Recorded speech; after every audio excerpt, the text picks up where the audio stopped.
అమ్మ మీ మీ భక్తి మార్గం లేదా మీ ఆధ్యాత్మిక మార్గం చాలా ఎప్పుడు నిత్య నూతనంగా ఫ్రెష్ అంటారు చూడండి, అప్పుడే వికసించిన పువ్వులాగా అనిపిస్తుంది. ఎందుకంటే బహుశా మీరు నిత్య జీవనంగా ఉండే సమాజం పట్ల, మనుషుల పట్ల చూపించే ప్రేమ కాబోలు.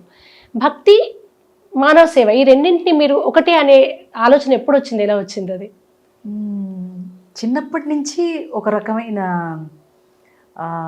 సేవా దృక్పథం మనిషిలో ఉండటం, ఒక సోషలైజ్ చేయడం అనేటువంటి దాన్ని నాన్నగారు బాగా అలవాటు చేయటం, ఎదుటివాడికి ఏమిటి అవసరం అని ఆలోచించటం ఎక్కువ అలవాటు. ఆయన ఎట్లా ఉండేవారు, మేబీ ఆ జెనెటికల్గా అది వచ్చింది అనుకుంటా కొంత. తండ్రి నుంచి వచ్చినటువంటిదే చాలా వరకు. అమ్మ కూడా ఇంచుమించు అలాగే ఉండేది. ఆమె ఎంత భక్తియో అంత అన్నపూర్ణ. ఏ టైం వచ్చి తీసుకొచ్చినా నాన్న వాళ్ళకి అన్నం పెట్టడమే.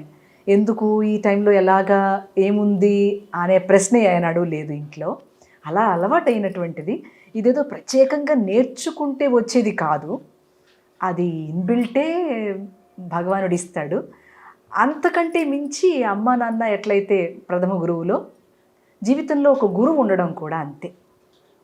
అందువల్ల నాకు తెలిసి గురువు ప్రేరణయే నా చిన్నప్పటి నుంచి ఆయన సంరక్షణలోనే నేను నడుస్తూ వచ్చాననే దాన్ని ఇప్పుడు తెలుస్తోంది, 50 ఏళ్ళ తర్వాత తెలుస్తోంది. ఆయన ఎప్పుడు అలా రక్షణ చేస్తూ వచ్చారు. దాన్ని నేనేం మిళితం చేయడం అనేది ఇది క్రొత్తదైనటువంటి కార్యక్రమం ఏమీ కాదు. దానికి బేసే నా జీవన విధానంలో చిన్నప్పటి నుంచి నా పెంపకం, తల్లిదండ్రుల సంస్కారము, కొంత జన్మ సంస్కారము. ఇదంతా కాకుండా అన్నమయ్య సంకీర్తన నేర్చుకుంటున్నప్పుడు వచ్చినటువంటి ఒక ప్రేరణ. ఇది ఏ ఇంటర్వ్యూలోనో చెప్తూనే వచ్చా, ఇప్పుడు కూడా అదే చెప్తున్నా.